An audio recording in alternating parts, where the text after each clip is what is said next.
రోజు వాడే రూపాయి చాలా పురాతన చరిత్ర కలిగిన కరెన్సీ. రూపాయి అనే పదం సంస్కృతంలోని రూప్యా నుంచి వచ్చింది.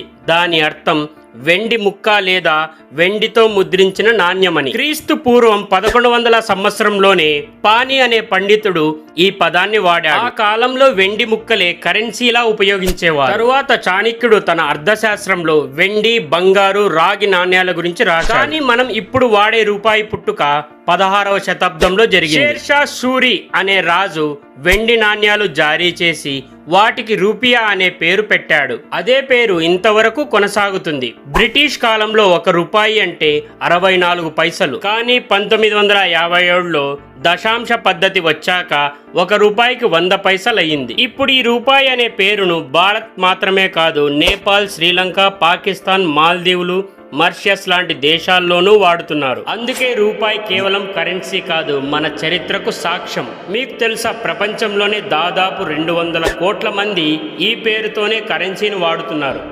ఇలాంటి మరిన్ని ఇంట్రెస్టింగ్ ఫ్యాక్ట్స్ కోసం మన ఛానల్ను సబ్స్క్రైబ్ చేసుకోవడం మర్చిపోకండి.